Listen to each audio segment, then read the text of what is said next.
Was the worst year for a lot of us for our mental as well as physical health. So joining us this morning is best-selling author, coach Lisa Goldenthal. Hello and welcome. I'm Lisa G, your host. You're at the top of your game, yet the game is changing faster than ever. Strategies that got you here aren't the ones that'll keep you here. The pressure is relentless, and the fear of obsolescence looms large.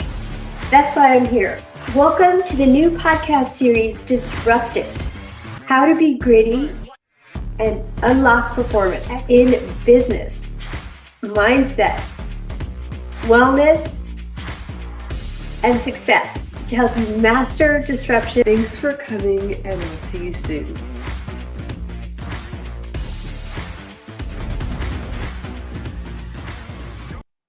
Hey everyone, welcome to WholeCEO with Lisa G. I'm so excited. Today we have Allison, founder and principal consultant of Epitome.HR, an award-winning boutique consulting service aimed at talent sourcing, development, optimization with international talent acquisition. He also hosts the Big Idea Moves podcast, where he speaks on high performers around the world, ranging from Olympians and CEOs to scientists, entrepreneurs, and helps them achieve whole life success. And that's why I wanted to talk to Jamie. You have all kinds of qualifications, but let's just jump in and Sure. let me welcome you first. Thanks for coming. Thanks so much for having me. I really appreciate it, Lisa. I'm looking forward to it. Me too. And let's jump in. What do you think about saying yes to opportunity? Yeah, I mean, I think that's a huge piece of everybody who's had success, I think, or any success. I think that the thing that holds us back a lot of the time in being able to live the life we want to be able to lead is fear of saying yes most of the time. If it was as easy as just saying yes, I think we'd all be doing it all the time. But I think one of the big things is that we all have some level of fear, and it can be for different reasons. But I think it's understanding that fear can be a big motivator as well if you're able to get past it. And so that's from my end. It's I think of any success I've had or any of the people I've talked to who've had success, the root of it is usually that they've been able to have an opportunity, see the opportunity, and push through some kind of fear or build some resiliency to get to being able to say yes to that opportunity. And I think it's the biggest thing about being able to have any type of success in our lives, or be able to at least get beyond that box that some people might be in. I love that. I remember one time reading where Elizabeth Gilbert wrote that she would say, "Fear, I see you anyway. Go sit in the back seat, and we're going to do it anyway." That's absolutely it. Like I think I always say when people are, I'm a big goal setting kind of person, and I've found in any of the people that I've talked to who have done that is the base of what they do is usually in some way goal setting.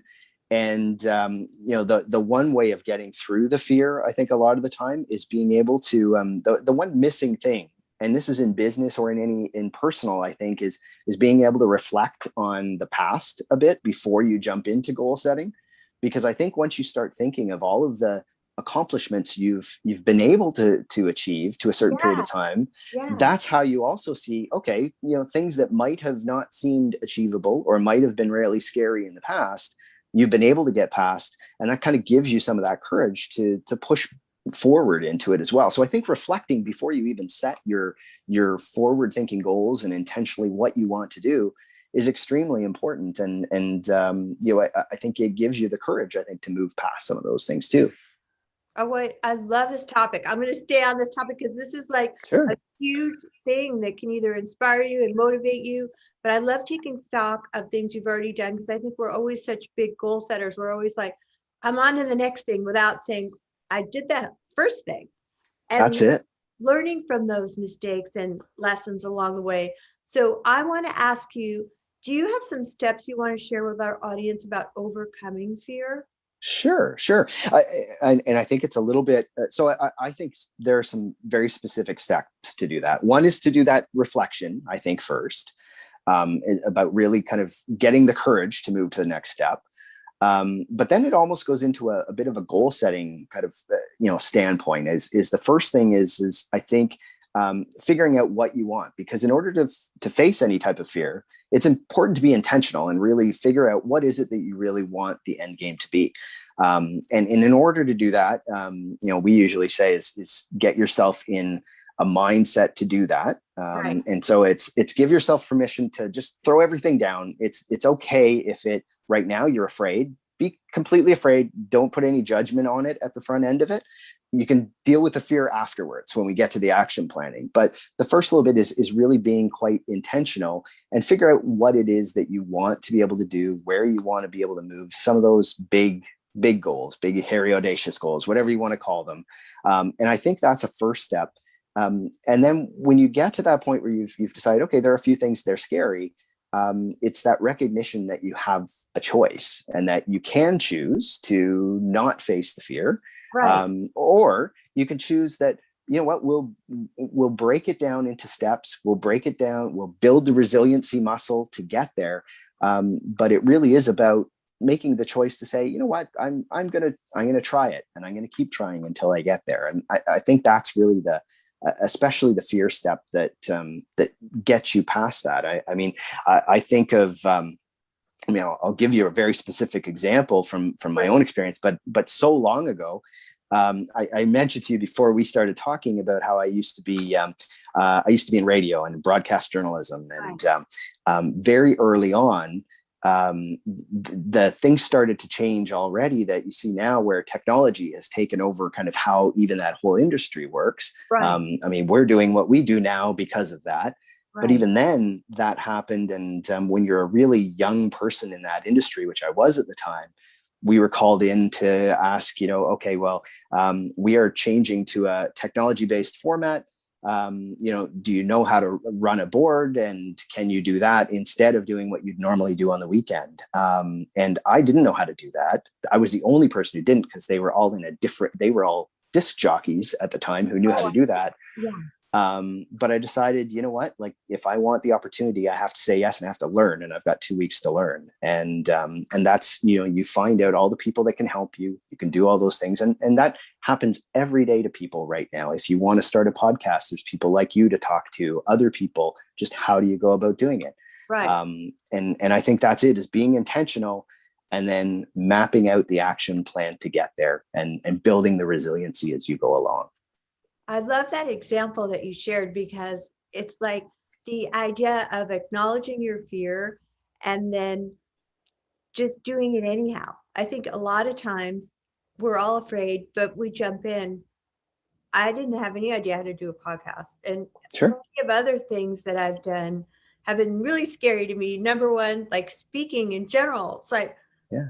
people think that I'm such a extrovert, but I've just made myself be that person. It wasn't anything that came Yep. naturally to me. And almost every time when I'm doing a live video, I feel anxious. And that's like every day, every week for like 5 years. And so it doesn't go away, but I just do it anyhow. Do you know what? It's funny that you say that, because I'm the same way. I'm an introvert. I don't, and you learn. I think you learn to be able to basically do things in what I think is a more of an extroverted world, in how things are built that way. But it is building a resiliency muscle over time, because it's just every time you do it, that one becomes easy. And every time you do something else, that one becomes easy. And, I can have a conversation like this and it feel pretty comfortable now, but I can tell you that, well, when I went back to the first time I went on air at a radio station, my throat seized right up. And, me too. It's like a fear thing where I can't speak. Like, sure. I lose my voice when I speak too much.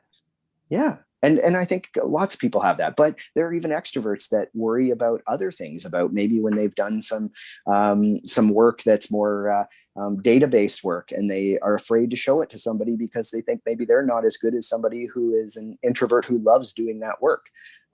So I think it's important for everybody to understand that we all have some type of fear, and you can't build a business or build a great life or any of those things without facing some type of fear. The best people at it, I find I interview a lot of athletes and CEOs, but athletes in particular are very good at understanding that they fail often, and they actually will train to fail.